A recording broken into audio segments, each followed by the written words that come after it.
할렐루야. 주님의 이름으로 환영합니다.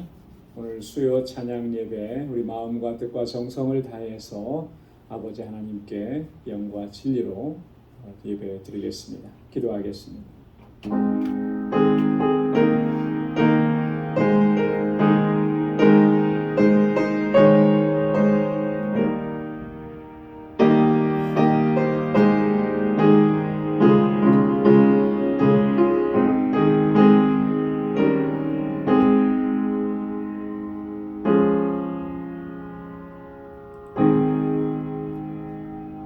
요셉을 양떼같이 인도하시는 이스라엘의 목자여 귀를 기울이소서. 그룹 사이에 자정하신 자여 빛을 비추소서. 에브라임과 베냐민과 므낫세 앞에서 주의 용력을 내사 우리를 구원하러 오소서. 하나님이여 우리를 돌이키시고 주의 얼굴빛을 비치사 우리로 구원을 얻게 하소서. 아멘. 자비하시고 은혜가 풍성하신 만군의 주 여호와 하나님 아버지, 오늘도 저희들을 지극히 사랑하시고 은혜 가운데 거하게 하시고자 이렇게 주님의 보좌 앞으로 불러주시며 여호와 하나님을 경배하고 찬양하며 예배케 하시니 감사합니다. 성의로 지난 3일 동안도 우리의 삶을 눈동자와 같이 지켜주시고 이 험한 세상 가운데서도 좌절하고 넘어지지 않도록 우리를 붙들어 주시고 주님의 권능으로 함께 하심을 감사합니다. 우리의 연약함으로 인하여 자주 넘어지고 쓰러졌으나 다시금 일으켜 세워주시고 주의 능력으로 강건케 하시며 하나님의 기쁨이 되는 삶을 살아가기에 부족함이 없도록 인도하여 주옵소서. 오늘도 사모하는 마음으로 주님 앞에 나와서 주님을 찬양하고 예배하오니 하나님 우리의 예배를 받아주시고 우리 가운데 임하시며 하늘의 평강으로 덧입혀 주옵소서. 예수님의 이름으로 기원하옵나이다. 아멘. 전능하사 천지를 만드신 하나님 아버지를 내가 믿사오며 그 외아들 우리 주 예수 그리스도를 믿사오니 이는 성령으로 잉태하사 동정녀 마리아에게 나시고 본디오 빌라도에게 고난을 받으사 십자가에 못 박혀 죽으시고 장사한 지 사흘 만에 죽은 자 가운데서 다시 살아나시며 하늘에 오르사 전능하신 하나님 우편에 앉아 계시다가 저리로서 산 자와 죽은 자를 심판하러 오시리라. 성령을 믿사오며 거룩한 공예와 성도가 서로 교통하는 것과 죄를 사하여 주시는 것과 몸이 다시 사는 것과 영원히 사는 것을 믿사옵나이다. 아멘. 찬양으로 하나님께 영광 돌리겠습니다. 예수 십자가에 흘린 피로서.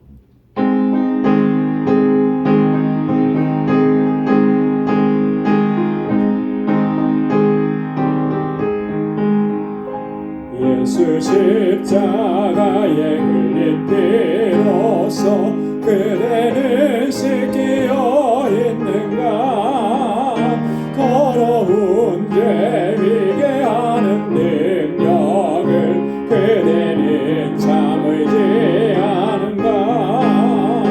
예수의 보혈로 그대는 씻기어 있는가. 마음속에 여러 가지 죄악이 깨끗이 씻기어 있는가.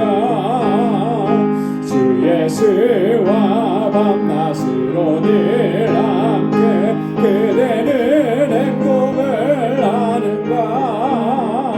아무 때나 어디든지 그대는 십자가 붙들고 있는가.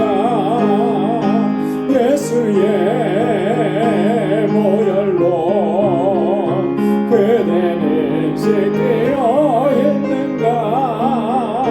마음속에 여러 가지 죄악이 깨끗이 씻기어 있는가. 주님 예수 다시 올 때 그대는 영접할 예복이 있는가.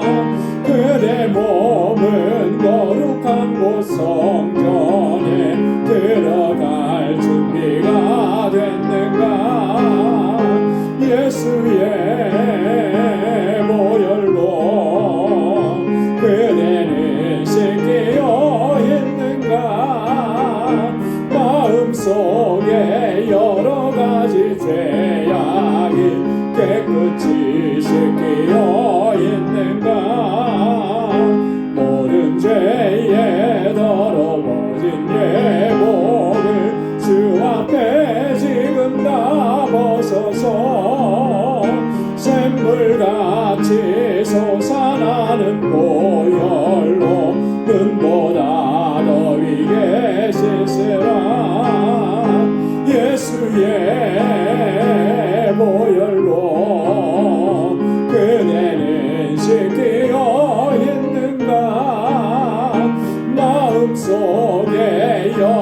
가지 죄악이 깨끗이 씻기어 있는가. 4절이요. 모든 죄에 더러워진 예목을 주 앞에 지금 감으소서. 샘물같이 솟아나는 보혈로 눈보다 더위게 씻으라. 예수의 보혈로 그대는 씻기어 있는가. 마음속에 여러 가지 죄악이 깨끗이 씻기어 있는가. 아멘. 나 이제 주님의 새 생명 얻은 몸, 우리 힘차게 박수하면서 찬양하겠습니다.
날마다 주님 안에서 주님과 함께 살아가는 우리의 삶이 되기를 소망합니다. 내 영혼이 은총 입어.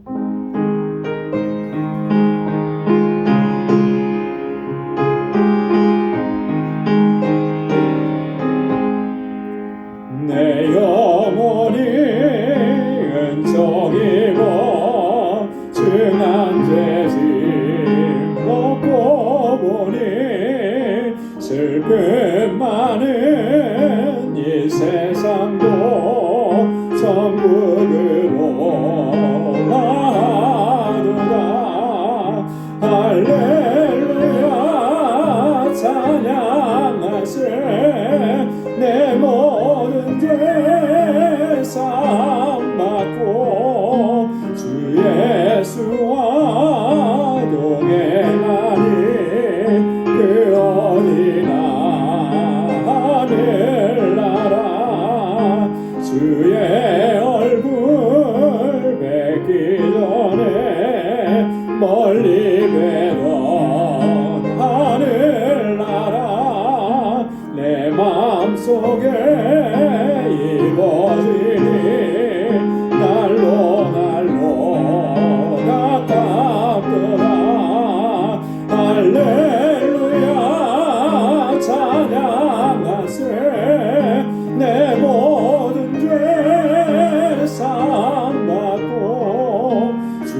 내 모든 죄 사함받고 주 예수와 동행하니 그 어디나 하늘나라. 아멘. 우리가 살아가고 있는 지금 이 삶의 현장도 하나님의 나라를 우리가 사는 줄로 믿습니다. 주님의 은혜와 평강이 저희들 가운데 늘 함께하기를 소망합니다. 우리 이 시간 마음을 같이하고 뜻을 같이해서 통성으로 함께 기도하겠습니다. 우리 방주교회를 위해서 세워주신 주님의 일꾼들을 위해서 기도해 주시고, 또 우리 주일학교와 유스그룹과 EM을 위해서, 특별히 유스그룹 EM 사역자 천빙을 위해서 함께 기도해 주시길 바랍니다. 우리의 지체들을 위해서 기도할 때 특별히 육신에 연약한 분들 하나님 치료해 주시도록 기도해 주시고, 또 우리 선교사님들을 위해서 기도해 주시기 바랍니다. 알라메다 방주교회 정득수 선교사님, 또 함께하는 사역자들, 또 특별히 니카라과의 우리 김인선 선교사님, 우리 신유선 선교사님, 우리 신유선 선교사님이 지금 코로나 바이러스로 감염이 되어서 좀 확진된 상태에서 많이 어려움을 겪고 있습니다. 하나님께서 치유해 주시고 완전하게 회복시켜 주시기를 함께 기도하고, 오늘 이 시간 주님 앞에 가지고 나온 우리 간절한 기도의 제목도 함께 하나님 앞에 아뢰겠습니다. 다 같이 통성으로 기도하겠습니다. 은혜가 풍성하신 아버지, 자비하신 하나님 참 감사합니다. 아버지 하나님, 오늘도 이렇게 하나님을 경배하고 찬양하고 예배하는 자리로 저희들 불러주시고 우리 마음을 다하고 힘을 다하고 성품을 다하여 하나님을 예배케 하시니 감사합니다.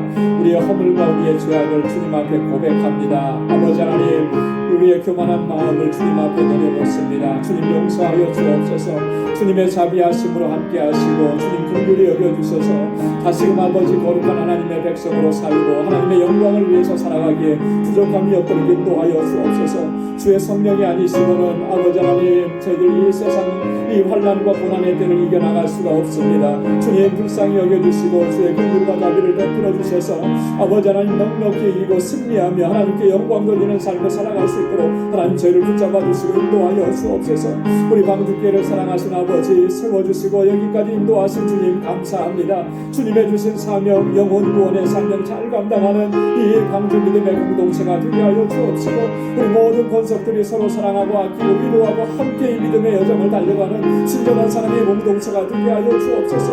다툼과 시기와 아버지 번민과 투쟁이 없게 하시고 갈등이 없게 하시고 아버지 하나님, 우리가 이 땅에서 살지만 천국을 경험하며 살아가게 하시고 서로를 위로하고 격려하고 서로 사랑하는 귀한 공동체가 되게 하여 주시옵소서. 아버지 하나님, 주님께서 세워주신 하나님의 귀한 종들에게 능력과 권능으로 함께 하시고 성령의 충만함을 더하여 주시고 아버지 하나님, 맡은 자에게 구할 것은 충성이라고 하셨사오니 주님께서 맡겨주신 이 귀한 일을 정말 우리의 몸을 다하고 헌신하고 충성하여 주신 사명 잘 감당하게 하옵시고 우리 모든 권속들이 마음과 뜻을 같이 할 수 있도록 도와주옵소서. 특별히 아버지 하나님, 우리 사랑하는 지체들, 우리 형제와 자매들을 위해서 기도합니다. 아버지, 여러가지 공고한 상황 가운데서 주님 앞에 부르짖는 심령들, 육신의 연약함과 아버지 하나님의 고통 중에 주님 앞에 아버지 하나님 치료하시는 은혜를 간구하는 심령 가운데 주님 은혜를 더하시고 주님 놀라우신 회복의 은총을 더하여 주시옵소서. 우리 사랑하는 성도들의 가정을 평강으로 지켜주시고 저의 손으로 하는 모든 일들을 형통하게 하옵시고 아버지 하나님께서 세워주신 믿음의 기업들이 정말 하나님께 큰 영광 올려드리는 아버지 하나님 주님의 기업이 되게 하여 주시옵소서. 우리 사랑하는 자녀손들이 정말 믿음으로 살고 하나님 잘 경외하게 하셔서 이 세대에 귀하게 쓰임받는 일꾼들이 다 되게 하시고 아버지 하나님, 우리 교회 학교와 주일학 유스그룹과 EM을 지도한 하나님, 우리 전도사님 주의 종을 아버지 하나님 속히 보내어 주시옵소서. 아버지 하나님, 특별히 우리 선교지의 은혜를 더하시고 아버지 하나님, 우리 선교사님들과 그 사역부에 기름 부어주셔서 주님 불꽃 같은 눈동자로 저를 지켜주셔서 하나님 아버지 복음의 사역이 날로 번성해 갈 수 있도록 도와주시고 생명구원의 역사가 풍성하게 일어나도록 인도해 주옵소서. 특별히 아버지 하나님, 우리 신선 선교사님 아버지 사랑하는 주의 여정을 붙잡아 주시옵소서. 아버지 열악한 환경 속에서 주의 복음을 전도하다가 아버지 하나님 원치 않는 이러한 아버지 하나님 질병으로 인해서 고통 중에 있습니다. 아버지 하나님 치료하시는 광선을 말하여 주시고 주의 손으로 만져주시고 치료하여 주시고 온전하게 회복시켜 주셔서 아버지들 강건하게 하시며 주님의 사역을 감당하기에 부족함이 없도록 도와주시옵소서. 아버지 하나님, 오늘도 주님 앞에 간절한 기도의 제목을 가지고 주님 앞에 나와서 부르짖고 기도합니다. 사랑하는 주의 종들의 그 간절한 부르짖음마다 주님의 선하신 응답을 허락해 주시고 날마다 매일매일의 삶이 주님과 함께 주님의 임재하신 가운데 살아가는 저희의 삶이 되도록 주님 인도하여 주옵소서. 오늘도 주의 말씀으로 우리를 새롭게 하여 주시고 주님 겸비하게 주의 말씀 앞에 서는 저희들 되게 하소서. 주님 앞에 새로운 결단과 각오로 주님 앞에 설 수 있도록 인도하여 주시옵소서. 모든 것 감사합니다. 예수님의 이름으로 간절히 기도드리옵나이다. 아멘. 아멘. 우리의 간절한 기도 하나님 들어주시고 또 응답해 주실 줄로 믿습니다. 오늘 함께 묵상할 하나님의 말씀은 로마서 제8장 1절에서 11절까지 말씀입니다. 로마서 8장 1절에서 11절까지 말씀 우리 한 절씩 교독하겠습니다. 그러므로 이제 그리스도 예수 안에 있는 자에게는 결코 정죄함이 없나니 이는 그리스도의 안에 있는 생명의 성령의 법이 죄와 사망의 법에서 너를 해방하셨습니다. 율법이 육신으로 말미암아 연약하여 할 수 없는 그것을 하나님은 하시나니 곧 죄를 인하여 자기 아들을 죄 있는 육신의 모양으로 보내어 육신의 죄를 정하사 육신을 좇지 않고 그 영을 좇아 행하는 우리에게 율법의 요구를 이루어지게 하셨습니다. 육신을 쫓는 자는 육신의 일을 영을 쫓는 자는 영의 일을 생각하나니 육신의 생각은 사망이요 영의 생각은 생명과 평안이니라. 육신의 생각은 하나님과 원수가 되나니 이는 하나님의 법에 굴복치 아니할 뿐 아니라 할 수도 없음이라.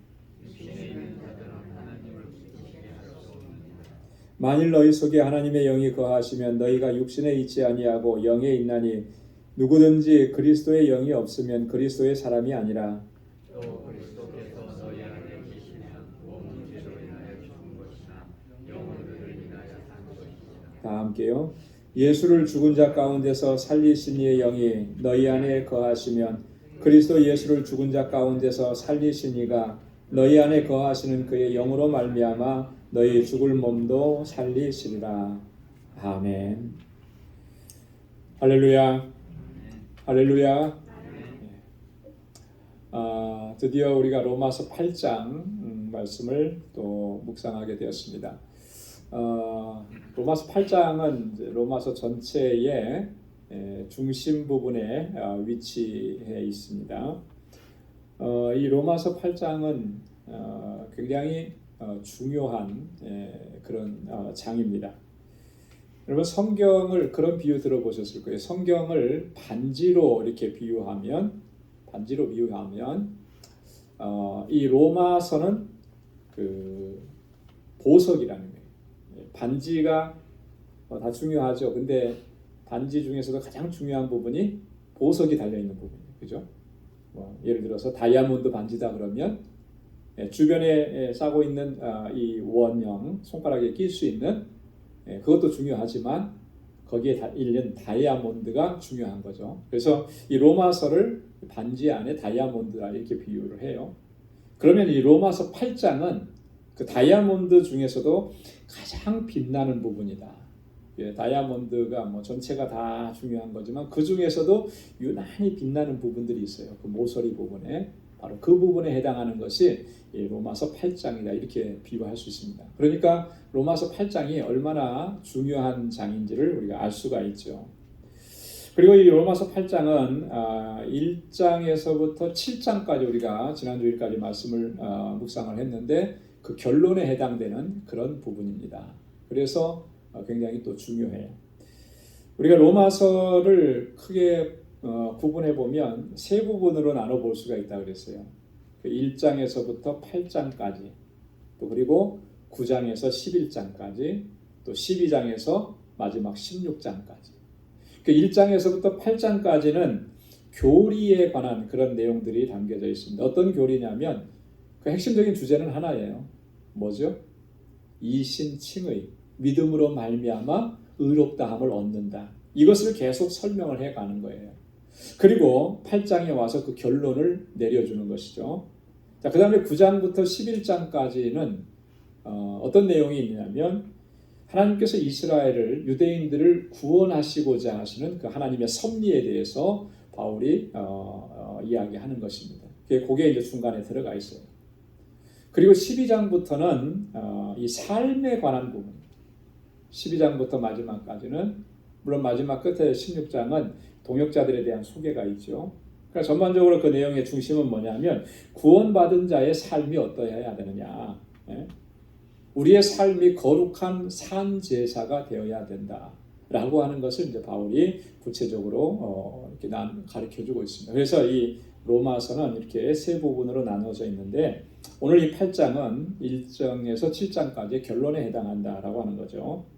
그래서 이 8장은 또 내용상으로도 좀 많이 있습니다. 길어요, 그죠? 그래서 세 번에 걸쳐서 3주에 걸쳐서 우리가 말씀을 좀 나눠보려고 합니다. 오늘은 그 첫 번째 1절에서 11절까지인데 1절에서부터 11절까지 본문의 내용은 이렇게 네 부분으로 좀 나눠볼 수가 있습니다. 1절과 2절 우리가 너무나 익히 잘 아는 말씀이죠. 죄와 사망의 법에서 우리를 해방시켜 주신 생명의 성령의 법에 대해서, 그리고 3절과 4절 말씀 우리에게 율법의 요구를 이루어지게 하시는 그 하나님의 은혜에 대해서 이야기합니다. 율법의 요구를 하나님께서 어떻게 이룰 수 있도록 하나님 역사하시고 우리에게 은혜를 주셨는가.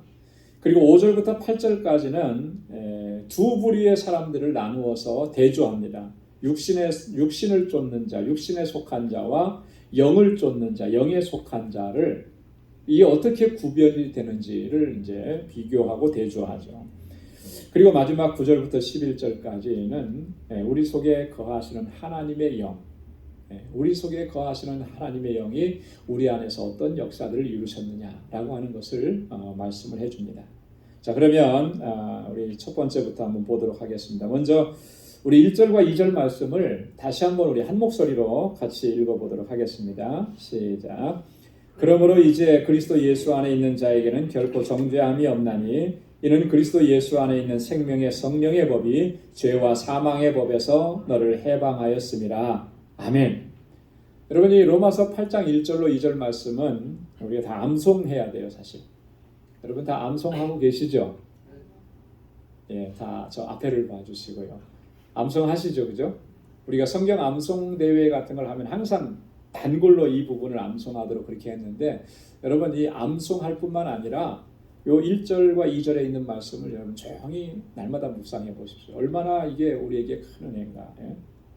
그리스도 예수 안에 있는 자에게는 결코 정죄함이 없다.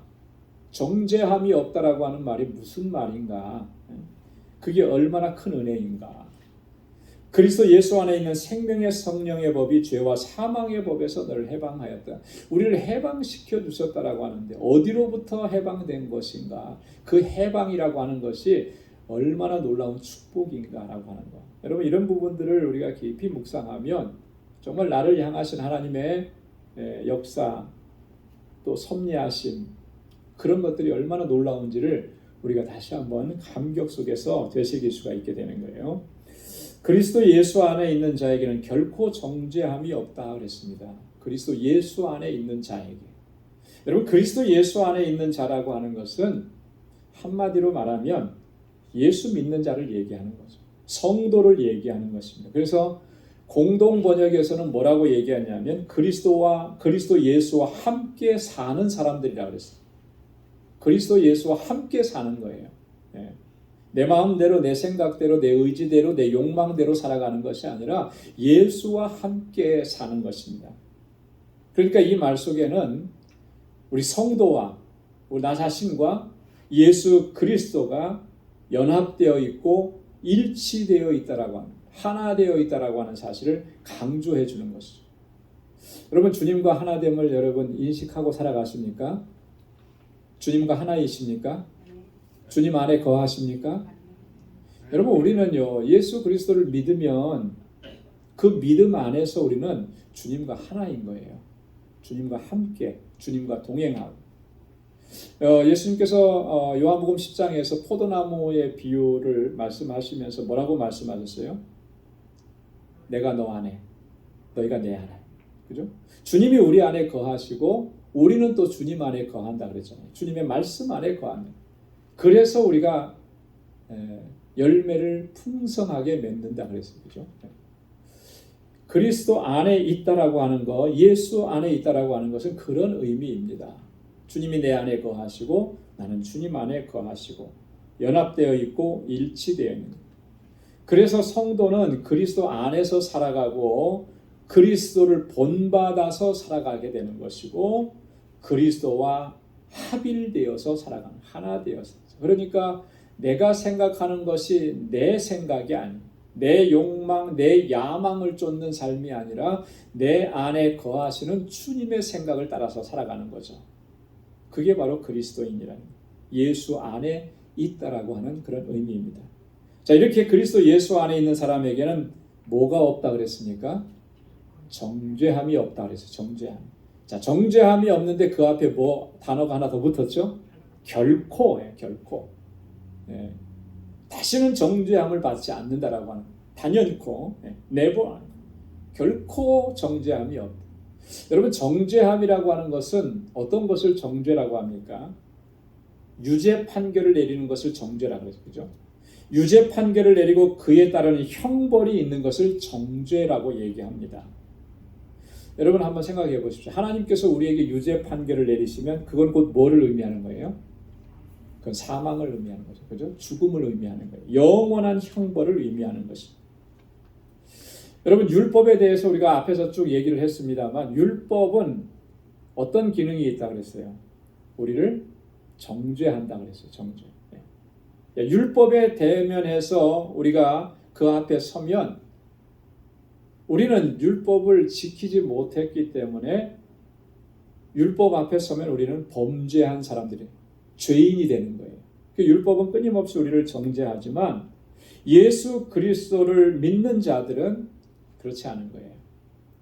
그리스도께서 주시는 은혜로 우리는 죄사함을 얻고 의롭다함을 얻고 이 모든 것들이 다 뭐예요? 하나님의 은혜라고 하는 것이죠. 그래서 정죄함이 없게 하시는 거예요. 그리스도 안에 있는 자에게는 그와 같은 은총을 우리에게 허락해 주신 줄로 믿습니다. 2절 말씀에 보면 그리스도 예수 안에 있는 생명의 성령의 법이 죄와 사망의 법에서 너를 해방하였다 그랬습니다.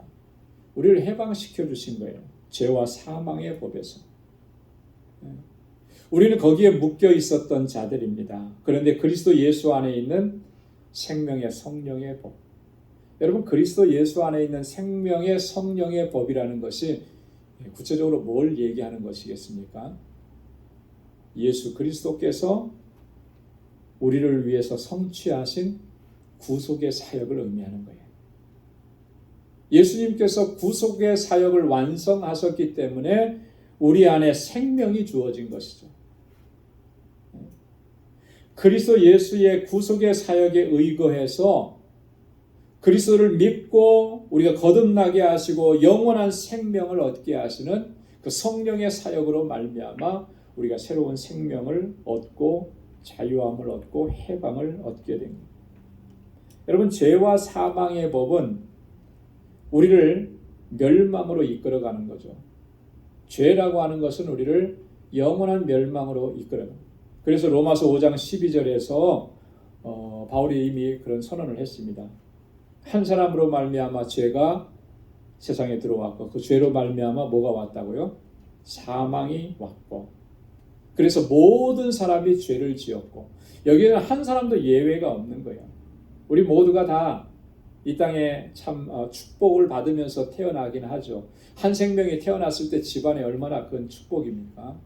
그거는 그냥 우리가 표면적으로 육적인 삶에서의 축복인 것이, 영적으로 보면은 그 생명은 태어날 때 무엇 가운데서 태어나는 거예요? 죄 가운데서 태어나는 것이죠. 죄인으로 태어나는 거예요. 자연인은 죄의 상태에서 벗어날 수가 없어요. 아무리 그가 갓난아기라 할지라도 다 죄 가운데서 태어나는 거예요. 그래서 모든 사람이 죄를 지었다. 자, 그러면은 모든 사람이 죄를 지었는데 그 결과는 뭐냐면 사망이라는 거예요. 사망이 모든 사람에게 이르렀다. 이게 우리 모든 인류의 인간의 실존이었다라고 하는 것입니다. 그게 바로 죄와 사망의 법의 지배를 받는, 거기에서 우리를 해방시켜 주신 거죠. 건져 주신 겁니다. 그게 바로 그리스도 예수 안에 있는 생명의 법이. 우리 주님께서 십자가 구속의 사건을 통해서 우리를 구원하신 길을 열어주셨고 성령께서 우리 마음에 찾아와 주셔서 그 예수 그리스도를 나의 구주로 영접할 수 있고 믿고 받아들일 수 있도록 역사해 주신 그 하나님의 섭리로 인해서 우리가 자유함을 얻고 해방을 얻은 거예요. 그러니 이게 얼마나 감격스러운 일인가. 내가 뭐 어떤 예수님 믿어보자 해서 믿어진 것이 아니고 성령께서 먼저 우리를 찾아와 주셔서 내게 그런 은혜를 베풀어 주셨기 때문에 우리가 주님을 믿을 수 있게 되었다. 그래서 오늘 1절과 2절은 굉장히 중요한 것입니다. 그래서 여러분 항상 이 로마서 8장 1절로 2절 말씀 늘 묵상하시면서 또 은혜 가운데서 살아갈 수 있기를 바랍니다. 자, 3절과 4절 말씀에 우리에게 율법의 요구를 이루어지게 하시는 하나님의 은혜다 그랬는데요. 3절 4절 말씀도 우리 한번 같이 읽어보겠습니다. 율법이 육신으로 말미암아 연약하여 할 수 없는 그것을 하나님은 하시나니 곧 죄를 인하여 자기 아들을 죄 있는 육신의 모양으로 보내어 육신의 죄를 정하사 육신을 쫓지 않고 그 영을 쫓아 행하는 우리에게 율법의 요구를 이루어지게 하려 하심이니라. 아멘. 자, 율법의 요구를 이루어지게 하셨다. 여러분 율법의 요구, 율법은 우리가 지킬 수 있다 그랬습니까? 없다 그랬습니까? 율법을 완벽하게 지킬 수 있는 사람은 한 사람도 없다 그랬어요. 그죠? 그런데 오늘 본문에 보니까 뭐라 그랬습니까? 하나님께서 우리로 하여금 율법의 요구를 이루어지게 하셨다라고 하는 거예요. 그것을 다 성취되도록 하나님께서 역사하셨어요. 자, 그러니까 율법 앞에서도 우리는 의롭다함을 얻게 된다라고 하는 것이죠. 이게 하나님의 은혜라고 하는 것입니다. 율법이 육신으로 말미암아 연약하여서 할 수 없는 그것. 이게 무슨 의미겠습니까? 이런 의미예요. 율법이라고 하는 것은 율법이 연약하다라고 하는 그런 의미가 아니고 여러분 율법은 연약하지가 않죠. 율법은 거룩하고 의롭고 선한 것이라 그랬습니다. 그죠? 율법은 또 하나님의 복과 하나님의 약속이 있는 것이라 그랬어요. 율법은 완전한 것입니다. 하나님께서 주신 것인데 율법에 흠이 있을 수 있겠어요? 없지요. 그래서 예수님께서도 뭐라 그랬어요? 율법의 1.1획도 떨어지지 아니하고 실패하지 아니하고 다 이루신다. 율법 완전하니까. 자, 그런데 뭐가 문제겠습니까? 누가 문제예요? 인간이 문제인 거죠. 사람이 문제인 거죠. 인간의 그 부패하고 타락한 본성이 이 율법의 요구를 충족시킬 수가 없다라고 하는 그런 의미예요.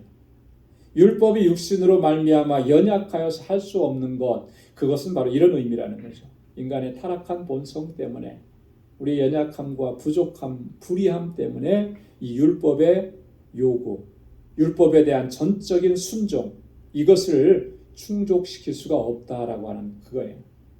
자, 그런데 누가 하신다 그랬습니까? 하나님이 하시나니 그랬어요. 하나님께서 하신다. 하나님께서 우리로 하여금 그 율법의 요구를 충족시킬 수 있도록 하신다라고 하는. 어떻게 하셨겠습니까? 그 설명이 오늘 3절과 4절에 있는 거예요.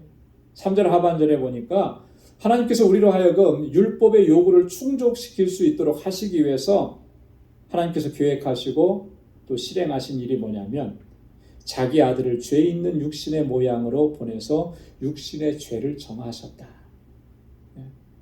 하나님께서 하나님의 아들을 보내셨는데 죄 있는 육신의 모양으로 우리 사람과 똑같은 죄악 가운데 거한 육신을 가지고 있는 사람과 똑같은 모습으로 우리 가운데 보내셨다. 성육신 하신 예수님의 성육신을 얘기합니다. 근데 육신의 죄를 정하셨다 그랬습니다. 이게 무슨 말인가? 이것은 이런 의미입니다. 육신의 죄를 정하셨다라고 하는 것은 성육신하신 예수 그리스도로 말미암아 우리 인간의 죄를 담당하게 하셨다라고 하는 거예요. 예수님께서 이 땅에 사람의 몸을 입고 오신 이유, 목적이 뭐냐면 우리를 구원하시기 위함인데, 그죠? 우리를 구원하시기 위해서 사람의 몸을 입고 이 땅에 오셨잖아요. 근데 그 구원하시는 방법이 구체적으로 어떤 거냐? 우리의 죄를 대신 짊어지시는 거예요. 우리의 죄를 주님이 직접 감당하시는 그 몸으로. 그렇게 하시면서 우리를 구원하시는 길을 열어주십니다. 그렇게 하심으로 우리로 하여금 율법의 요구를 충족하게 하셨다라고 하는 것입니다.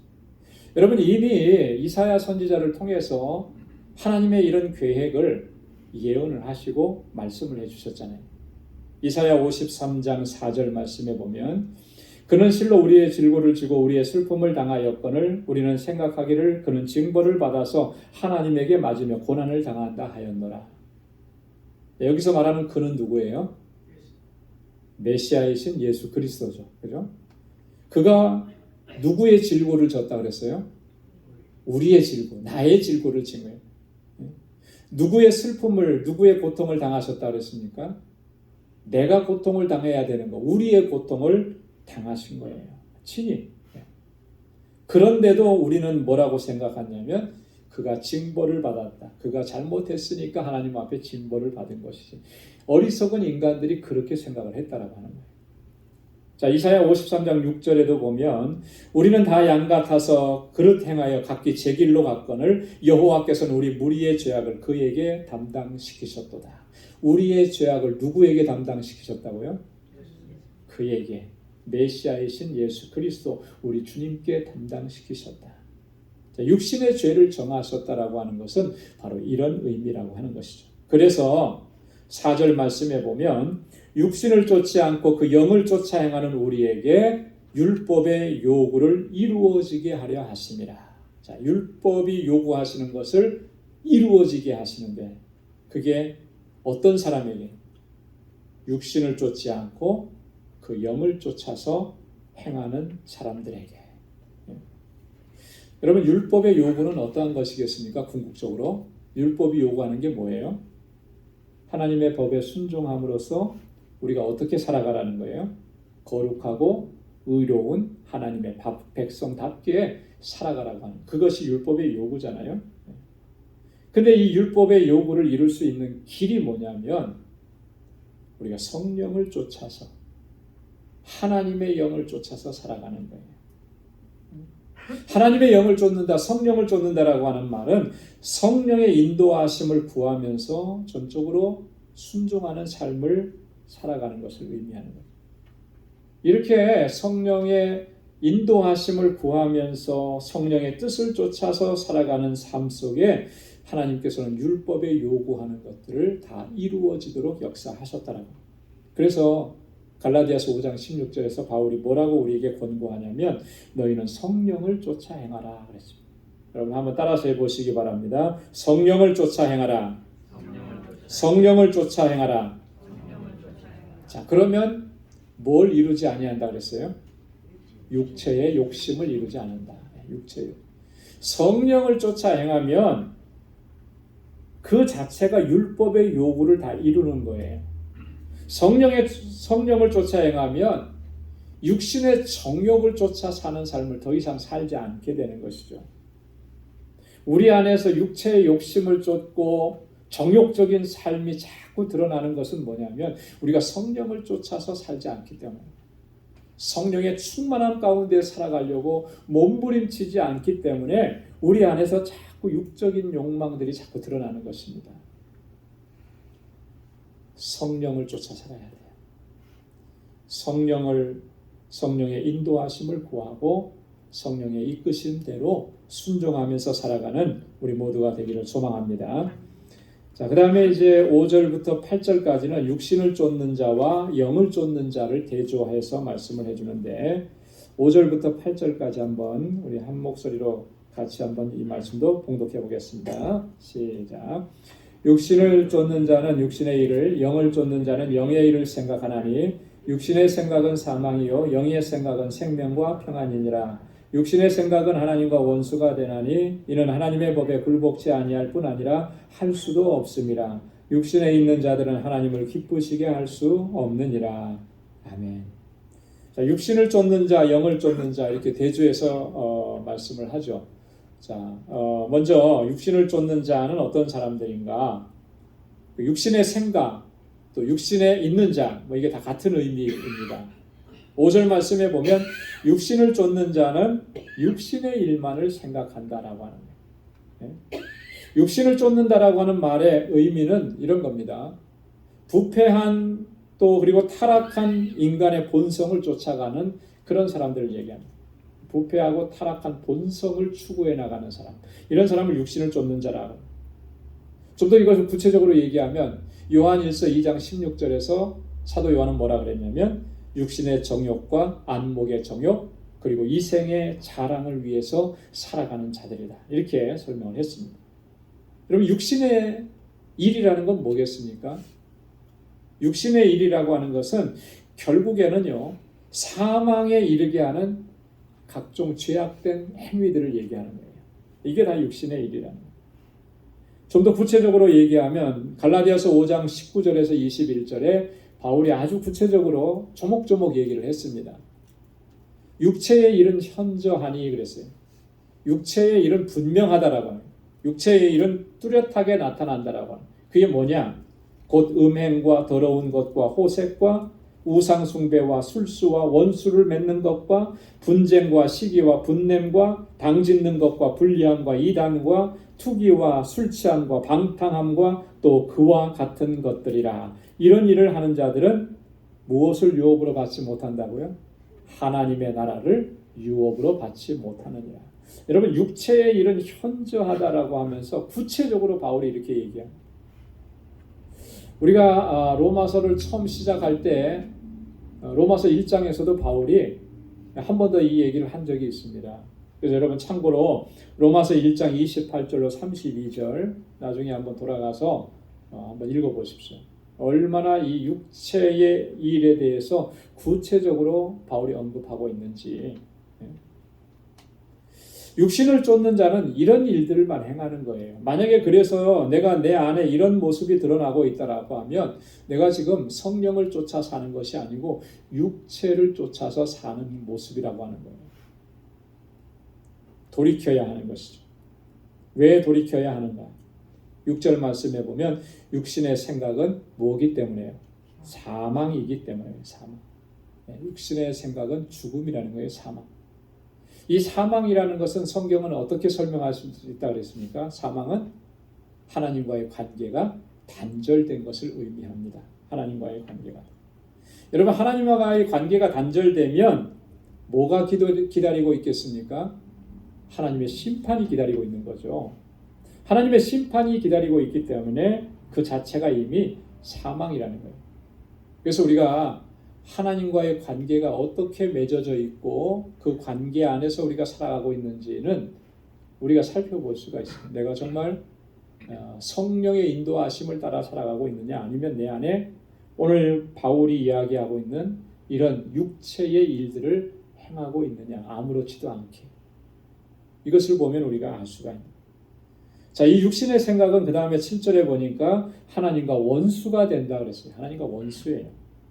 여러분, 육신의 생각은 다른 말로 표현하면 하나님을 대적하는 사단의 권세에 지배를 당하고 있는 거예요. 그죠? 육신의 생각은 누가 불어넣어 주는 것입니까? 성령이 불어넣어 주나요? 사단이 불어넣는 것이죠. 그러니까 사단의 지배를 받고 있는 거예요. 하나님과 대적하는 거죠. 하나님과 원수가 돼요. 그래서 하나님의 법에 굴복치 아니할 뿐만이 아니라 할 수도 없어요. 육신의 생각에 거하게 되면 하나님의 법에 굴복하지 않죠. 복종하지 않죠. 또 그렇게 할 수도 없습니다. 왜? 전적으로 부패하고 전적으로 타락해서 무능한 거예요. 전적인 무능력입니다. 어떤 측면에서 선을 행할 수 있는 능력이 그 안에 없다라고. 여러분, 우리가 선을 행할 수 있는 능력, 하나님께서 보시기에 선하게 여기시는 그것을 행할 수 있는 능력은 무엇으로부터 오느냐 하면 하나님과의 관계 안에서만 가능한 거예요. 우리가 하나님과의 깊은 교제 안에 있고 하나님과의 교제 안에 있을 때에만이 하나님께서 선하게 여기시는 일들을 행할 수가 있는 거예요. 아무리 좋은 일이고 아무리 유익한 일이고 아무리 섬기는 일이라고 100번, 1000번 말을 해도 하나님과 내가 하나님과의 그 어떤 깊은 사랑의 관계 안에 있지 않으면 하나님께서 기뻐하시는 일들을 행할 수가 없습니다. 지속적으로 행할 수가 없는 거예요. 물론 한 번, 두 번은 어쩌다가 할 수 있겠죠. 그러나 그것이 지속적으로 그렇게 할 수가 없는 거예요. 그래서 우리가 하나님과의 깊은 교제, 친밀한 관계 안에 있는 것이 너무나 중요합니다. 그래야만 하나님께서 선하게 여기시는 일들을 기쁨으로 감사함으로 행할 수 있는 거예요. 그러나 육신에 속한 자들은 그렇게 할 수가 없다 그러잖아요. 할 수가 없어요. 전적으로 무능력한 거죠. 8절에 보니까 또 하나님을 기쁘시게 할 수가 없어요. 당연한 일이겠죠. 육신에 있는 자들은 뭐가 없습니까? 하나님을 두려워하는 마음이 없죠. 육신에 속한 자는 하나님을 경외하는 마음이 없어요. 죄를 죄로 여기지 않습니다. 여러분, 하나님께서 죄를 얼마나 미워하시는데, 그죠? 하나님께서 죄를 얼마나 싫어하시는데 그 죄를 죄로 여기지 않아요. 자, 그러니 그의 삶이 하나님을 기쁘시게 할 수 있겠느냐? 없다는 거죠. 시편 5편 4절로 6절에 보면 하나님께서 이 죄를 얼마나 미워하시는지 시인은 이렇게 노래했잖아요. 주는 죄악을 기뻐하는 신이 아니시니 악이 주와 함께 유하지 못하며 오만한 자가 주의 목전에 서지 못하리이다. 주는 모든 행악자를 미워하시며 거짓말하는 자를 멸하시리니까 여호와께서는 피 흘리기를 즐기고 속이는 자를 싫어하시나이다. 왜 다 싫어하시는 거예요? 하나님 죄악을 기뻐하지 않죠. 악은 주님과 함께 거할 수가 없습니다. 오만한 자, 거만한 자, 교만한 자가 주님의 존전에 설 수가 없는 것입니다. 하나님은 모든 행악자를 미워하십니다. 거짓말하는 자들은 어떻게 하신다고요? 멸하신다라고. 피 흘리기를 즐기고 남을 속이는 자 하나님께서 싫어하신다라고. 육신에 속한 자들은 이런 모습인데 그것을 하나님께서 기뻐하시지 않는다는 거죠. 그래서 우리가 하나님께서 무엇을 미워하시고 어떤 것을 싫어하시는지도 우리가 분명히 바로 알아야 되는 것입니다. 자, 영을 쫓는 자, 영의 생각. 자, 영을 쫓는 자는 5절에 영의 일을 생각한다 그랬습니다. 영을 쫓는다라고 하는 말은 성령의 인도하심을 쫓아가는 사람들이라는 거죠. 영의 일이라고 하는 것은 영적인 일이라고 합니다. 다른 말로 얘기하면 하나님을 기쁘시게 하는, 좀 더 구체적으로 얘기하면 성령의 열매를 맺는 삶. 바울이 로마서 12장 2절에서 무엇을 분별하라 그랬냐면 하나님의 선하시고 기뻐하시고 온전하신 뜻이 무엇인지 분별하도록 하라. 그것을 분별하는 사람, 그래서 그 하나님의 선하시고 기뻐하시고 온전한 뜻을 쫓아서 살아가려고 하는 사람, 그 사람이 바로 영을 쫓는 자고 그것이 바로 영의 생각이라고 하는 것입니다. 근데 그 6절 말씀에 보면 영의 생각은 무엇과 무엇이라 그랬어요? 생명과 평안이라 그랬어요. 영의 생각을 하는 것, 영적인 것을 쫓아가려고 하는 생각을 하는 것 자체가 그 안에 생명이 있음을 얘기해 주는 것입니다. 자, 그래서 이 영의 생각이라고 하는 것을 영어 성경에는 뭐라고 얘기했냐면 성령의 지배와 인도함을 받는 것이다 그랬어요. The mind controlled by the Spirit라고 했습니다. 영으로 인해서 컨트롤되는, 이끌림을 받는 그런 마음, 그게 바로 이 영의 생각이라고. 생명과 평안이에요. 특별히 이 평안이라고 하는 것은 하나님과의 화목된 관계를 의미하는 것이죠. 하나님과 화목되었기 때문에 우리가 평안을 누리는 것이고 또 하나님의 영광을 바라보고 즐거워하는 것이고 그의 삶 속에 소망이 있게 되는 것이다. 로마서 5장 1절로 4절에서 그렇게 이야기하고 있습니다. 저와 여러분들은 항상 영의 생각으로 영을 쫓는 하나님의 사람들로 늘 설 수 있기를 주님의 이름으로 축원합니다.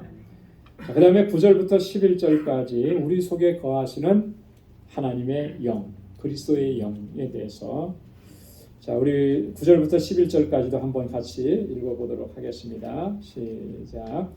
만일 너희 속에 하나님의 영이 거하시면 너희가 육신에 있지 아니하고 영에 있나니 누구든지 그리스도의 영이 없으면 그리스도의 사람이 아니라 또 그리스도께서 너희 안에 계시면 몸은 죄로 인하여 죽은 것이나 영은 의를 인하여 산 것이니라. 예수를 죽은 자 가운데서 살리신 이의 영이 너희 안에 거하시면 그리스도 예수를 죽은 자 가운데서 살리신 이가 너희 안에 거하시는 그의 영으로 말미암아 너희 죽을 몸도 살리시리라. 아멘. 자, 그리스도의 영이 없으면 그리스도의 사람이 아니라 그랬습니다. 여러분, 그리스도의 영은 뭐죠? 성령이잖아요. 그죠? 하나님의 영이라고도 설명을 하고요. 그리스도의 영이 우리 안에 거하지 않으면 우리는 하나님의 사람, 그리스도의 사람이 아닌 거예요. 여러분, 내가 교회에 오랫동안 교회 다녔습니다. 교회에서 이런 직분을 받았습니다. 라고 하는 것이 우리가 그리스도의 사람인 것을 얘기해 주는 것이 아니고요. 그 안에 교회를 그렇게 오래 다녔어도 그리스도의 영으로 이끌림을 받고 그리스도의 영으로 지배를 받지 않는 사람이면 그리스도의 사람이라고 말할 수가 없어요. 물론 우리의 눈으로는 구별이 잘 안 될 수도 있습니다. 그러나 영이신 하나님께서 그 구별 못 하시겠습니까? 성령의 인도하심을 받지 않는데, 끊임없이 성령의 인도하심을 거부하는데 그리스도의 사람이라고, 하나님의 백성이라고 주님께서 인쳐주셨겠느냐? 그렇지 않다라고. 우리는 분별할 수 없을지 몰라도 하나님 앞에는 우리의 속마음까지 다 드러나는 것이죠. 그래서 우리가 정말 내가 그리스도의 영으로 인도함을 받는 그런 삶을 살아가고 있는지 여러분들 살펴야 되는 것입니다. 여기 보면 그리스도의 영이 거하시면, 하나님의 영이 거하시면이라고 그랬잖아요. 이 거하신다라고 하는 말, 원래는 점거한다, 점유한다라고 하는 그런 의미인데요. 이 거하심이라고 하는 것은 일시적인 거함이 아니고 영주하는 거예요. 영원토록 안에. 성령께서 우리 안에 내주에 계시면 내 안에 계신 성령은 우리를 주님의 나라 이를 때까지 인도해 주시는 거예요. 성령께서 내 안에 거하셔서 우리로 하여금 하나님의 거룩하신 뜻을 따라서 살아갈 수 있도록 우리 안에서 계속 그렇게 역사하시는 것이죠. 성령이 거하시면 우리는 하나님의 사람, 그리스도의 사람입니다. 그래서 하나님의 영이 거하시면 육신에 있지 않고 영에 있는 것입니다. 하나님의 영이 그 안에 있는데 육신의 삶을 살아갈 수가 없는 거죠. 우리 안에서 그런 유혹이 있어도 그것을 넉넉히 이기고 하나님의 뜻을 쫓아 살아가도록. 그건 내 의지가 그렇게 만드는 것이 아니고 내 안에 성령께서 그렇게 우리를 인도해 가는 거예요. 그래서 우리가 부패한 우리 인간의 본성에 져서 육신의 정욕대로 살지 아니하고 성령의 인도하심을 쫓아서 살아가게끔 그렇게 인도하신다라. 그래서 사도 바울은 골로새서 1장 3장 1절로 2절에서 그렇게 권고했습니다. 너희가 그리스도와 함께 다시 살리심을 받았으면 이제는 뭘 찾으라 그랬습니까? 위의 것을 찾으라 그랬습니다. 위의 것을. 위의 것을 생각하고 땅의 것을 생각하지 말라. 여러분, 내가 그리스도의 사람이고 내가 예수 믿는 자고 성령께서 내 안에 거하신다고 우리가 그렇게 분명하게 믿고 확신하는데도 정말 내가 이 땅의 것에 매여서 산다고 하면 그건 정말 심각한 거죠. 과연 그가 정말 성령의 사람인가? 성령께서는 항상 우리로 하여금 땅의 것을 추구하지 않게 하시고 위의 것을 바라보게 하시는데 여전히 내가 여기에 소망을 두고 여기에 묶여 있고 여기에 매여 있는 삶에서 벗어나지 못한다면 과연 그 안에 정말 성령께서 역사하시는 것인겠느냐? 여러분, 그 마음이 항상 갈등이 있을지라도 항상 주님의 나라, 위의 것, 하늘의 것을 품고 살아갈 수 있도록 성령께서는 우리를 그렇게 이끌어 가십니다. 그래서 치열하게 내 안에서는 그런 싸움이 있어도 나는 무엇을 바라보는 거냐면 하늘을 바라보는 것이죠. 위의 것을 바라보는. 이게 바로 성령의 사람인 것입니다. 그리스도의 영이 없으면 그리스도의 사람이 아니라 그랬잖아요. 성령이 없으면 그리스도의 사람이 아닌 거예요. 여러분, 성령은 우리 안에서 얼마나 놀라운 역사를 이루십니까? 성령께서 우리 안에 먼저 찾아와 주셔서 역사하셨기 때문에 우리가 예수가 하나님의 아들이심을 믿을 수 있게 되는 거예요. 우리를 죄와 사망 가운데에서 예수 그리스도께서 구원해 주시는 분이심을 우리가 믿을 수가 있게 됩니다. 예수는 나의 구주입니다라고 고백하시고 그 고백을 할 수 있게 하신 것이 바로 성령이에요. 그래서 고린도전서 12장에 바울이 뭐라 그랬습니까? 성령으로 아니하고는 누구든지 예수를 주시라 할 수 없느니라.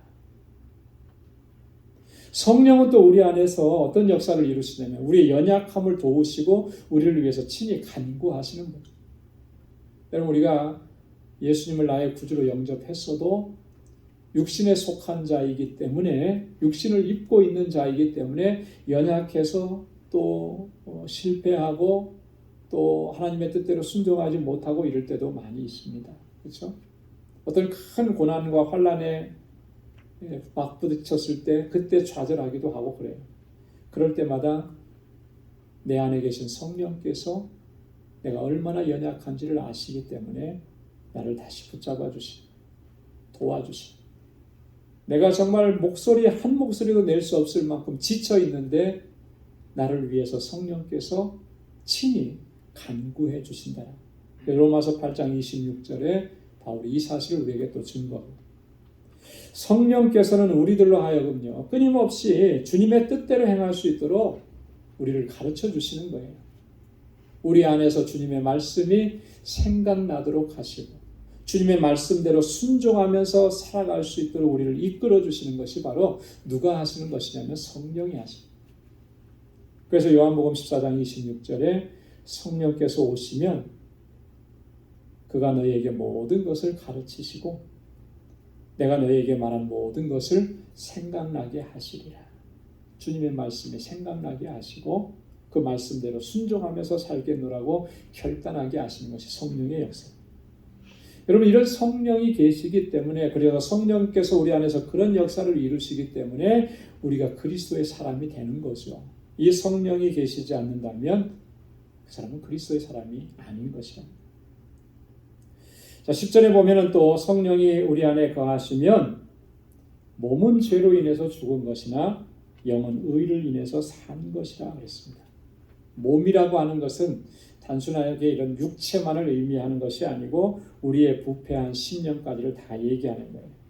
전인격을 얘기하는 것이죠. 예. 죄로 인해서 죽었다. 하지만 우리의 영은 어떻다?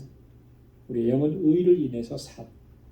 이 영이라고 하는 것은 몸과는 대조되는 개념입니다. 그래서 인간의 영혼을 의미하는 이 영혼이 살아있는 거예요.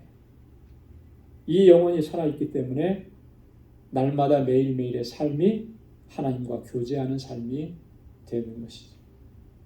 예수 그리스도께서 우리에게 행하신 그 의로 말미암아 우리의 영은 산 영이 되어서 하나님과 늘 교제하는 삶을 살아갑니다. 그리스도께서 내 안에 거하시기 때문에 이와 같은 역사가 이루어졌다. 또 11절에 보면 예수를 죽은 자 가운데서 살리신 이의 영이 우리 안에 거하시면 장차 어떻게 되는 겁니까? 너의 죽을 몸도 살리시리라 그랬습니다. 죽을 몸도 살리시리라. 이게 무슨 말씀입니까? 우리의 죽을 몸도 살리신다라고 합니다. 궁극적으로 예수 그리스도와 마찬가지로 부활에 이르게 하신다라고 하는 그런 의미입니다. 예수를 죽은 자 가운데서 살리신 이의 영, 성령을 의미하죠. 그리스도 예수를 죽은 자 가운데서 살리신 이 하나님을 의미합니다. 그 하나님께서 우리의 죽을 몸도 살리시는데 그것은 성도의 부활이라고 합니다. 예수님께서 부활하셨던 것처럼 우리도 부활하게 된다라고 하는 것을 바울이 이야기하는 것입니다. 그리스도는 죽은 자 가운데서 살아나셔서 모든 잠자는 자들의 첫 열매가 되셨다고 했잖아요. 첫 열매가 되셨다라고 하는 것은 그 다음의 열매도 보장해 주는 거죠. 그 다음의 열매들이 뭐냐면 바로 우리라고 하는 거예요. 우리의 부활이라고. 그래서 고린도전서 15장 51절 52절에 보면 마지막 나팔에 순식간에 다 홀연히 변화할 것이다. 죽은 자들이 썩지 아니할 것으로 다시 살고 우리도 변화할 것이다. 이미 죽었다 할지라도 그 몸은 이 육체는 땅에서 썩어졌다 할지라도 이제는 썩지 아니할 몸으로, 부활의 몸으로, 영광의 몸으로 다시 덧입고 영광의 주님을 맞이하게 될 것이고, 그때까지 우리가 살아있다면 우리도 변화하리라. 이것이 하나님의 약속인 거예요. 예수 그리스도 안에 있는 사람들, 그리고 하나님의 영이 그 안에 거하는 사람들에게 하나님께서 약속해 주신 놀라우신 하나님의 섭리고 축복이라고 하는 것입니다. 자, 그러니까 우리가 그리스도 안에 있다라고 하는 것이 얼마나 감격스러운 것이냐라고 하는 거죠. 그리스도로 말미암아 새 생명을 얻고 죄와 사망의 법에서 해방을 얻었다라고 하는 것이 얼마나 놀라운 은총이냐라고 하는 것, 우리가 이 말씀을 통해서 다시 한번 생각을 하게 됩니다. 단순히 그냥 죄로 인한 그런 사망, 죄로 인한 심판에서 벗어난 정도가 아니고 우리를 영원한 생명으로 다시 살게 하시고 그 영광 가운데 거하게 하신 것이 그 하나님의 은총입니다. 그것을 우리가 늘 기억하면서 감사하고 감격 가운데 하나님을 찬양하고 주의 이름을 높이는 우리 모두가 될 수 있기를 주님의 이름으로 축원합니다. 기도하겠습니다. 은혜가 풍성하신 아버지, 고맙고 감사합니다. 오늘도 이 저녁에 저희들을 사랑하셔서 이렇게 하나님을 예배하고 찬양하며 하나님의 귀한 말씀 또 상고할 수 있는 은혜 주셔서 감사합니다. 그리스도 예수 안에 있는 자에게는 결코 정죄함이 없다고 말씀을 하셨습니다. 그리스도 예수 안에 있는 생명의 성령의 법이 죄와 사망의 법에서 우리를 해방시켜 주셨다고 말씀했습니다. 하나님, 이 자유, 이 해방, 이 구원의 기쁨과 감격을 이 땅에 사는 동안에 누리며 살 수 있도록 도와주시고, 이제는 성령의 인도하심을 따라서 내 안에 거하시는 우리 주님의 인도하심을 따라서 순종하며 믿음으로 살아가는 저희들이 되게 하여 주옵소서. 우리 방주의 모든 믿음의 권속들 한 사람 한 사람을 주님 믿음의 용사들로 굳건하게 세워주셔서 이 세상을 넉넉히 이기고 승리하고 모든 영광을 하나님께 올려드리는 저희의 삶이 되도록 도와주옵소서. 하나님이 영적 싸움에서 한 사람도 나고자가 생기지 않도록 도와주시고, 하나님 늘 성령의 인도하심 가운데 주님 앞에 견고하게 설 수 있는 주님의 백성들이 다 되게 하여 주옵소서. 이제는 우리 주 예수 그리스도의 무한하신 은혜와 하나님 아버지의 크고 놀라우신 사랑과 성령의 위로 교통 충만하심의 역사가 우리 주님의 크신 은혜와 사랑 가운데 늘 기쁨으로 주님을 경배하고 찬양하고 아버지의 뜻을 쫓아 살아가기로 결단하는 우리 방주의 모든 믿음의 권속들과 저들의 가정과 직장, 생업의 터전 위에 이제로부터 영원까지 함께 하시기를 간절히 축원하옵나이다. 아멘.